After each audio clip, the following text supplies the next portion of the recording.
macOS is a pretty good operating system, but unfortunately it doesn't come stock with great window management options. When I'm coding, I constantly switch between my editor, Safari, my terminal, the GitHub CLI, and sometimes Codex. When I'm editing videos, it's DaVinci Resolve, Finder, Safari, Notion, and my terminal. The problem is, there isn't an easy way to switch between different windows. So, my friend Omar and I decided to build our own window manager for macOS. It's called Reef, and version 1 is out now. The app is completely free and open source. If you want to check it out, the link to the website and the GitHub are in the description.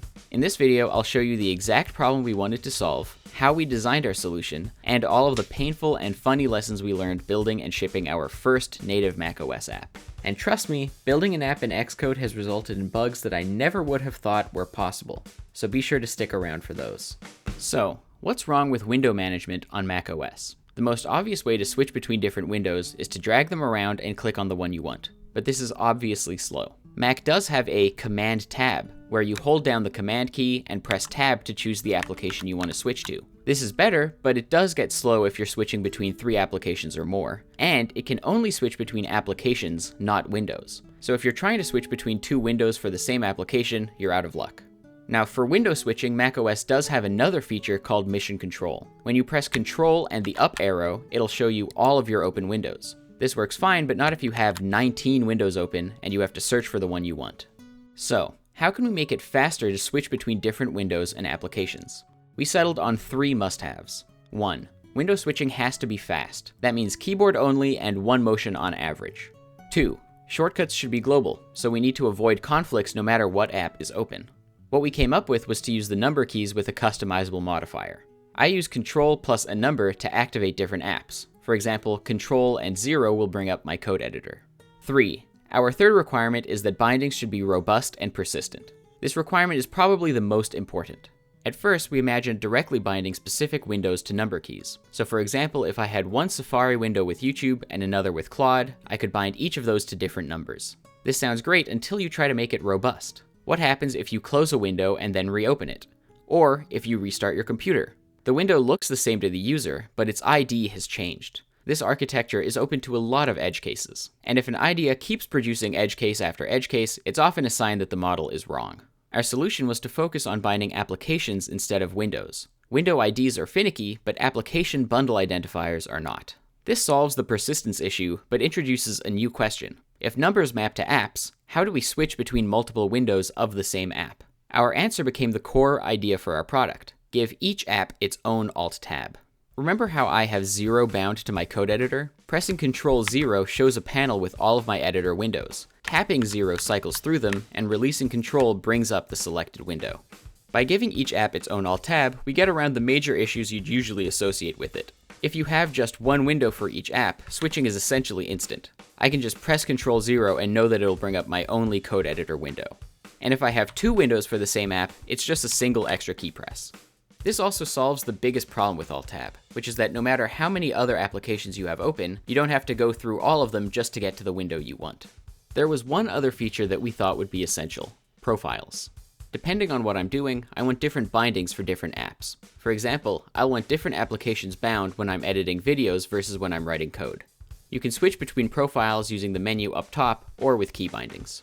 After designing the app, we needed to actually build it.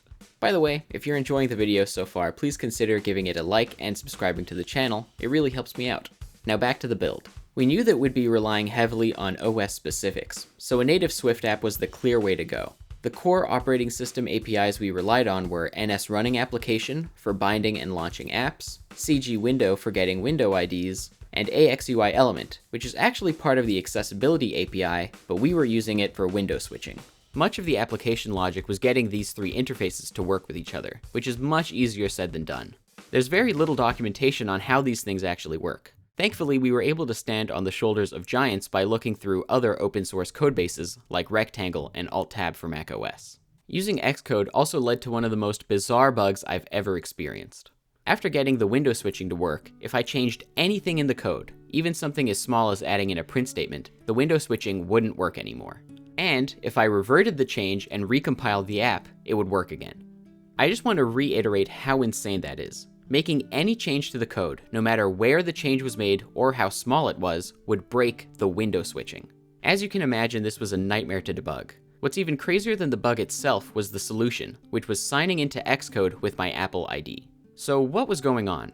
The root cause was the Accessibility API, which requires the user to give permissions to the app. Of course, I gave permissions to the first version of the app, but behind the scenes, new builds weren't being treated as the same application. This is for security reasons. The new build says that it's Reef, but there's nothing actually tying it to that previous build. By signing into Xcode, it can now sign the builds, i.e. verify which developer compiled it, which makes the permissions persistent. This bug was quite the introduction to developing for macOS.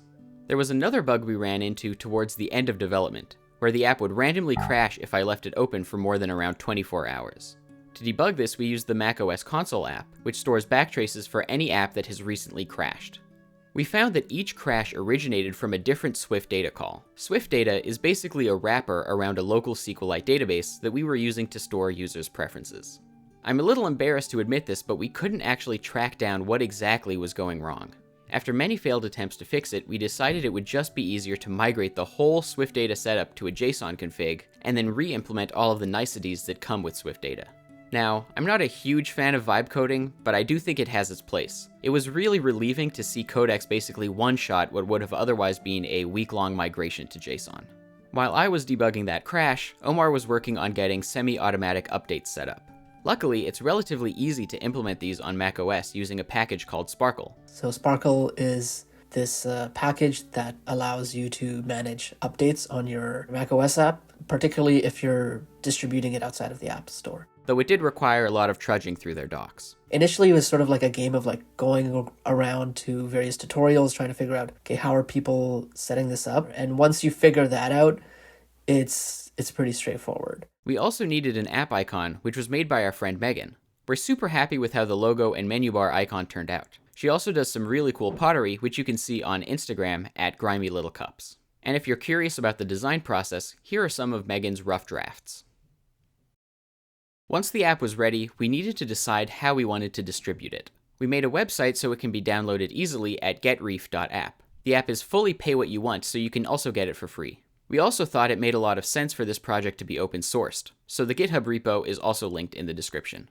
I've been using Reef every day, and switching windows is just so much faster. It's been really rewarding to have a vision for an application that has been brought to life. If you have a Mac and this sounds like the kind of thing you'd be into, please give it a shot and let me know what you think.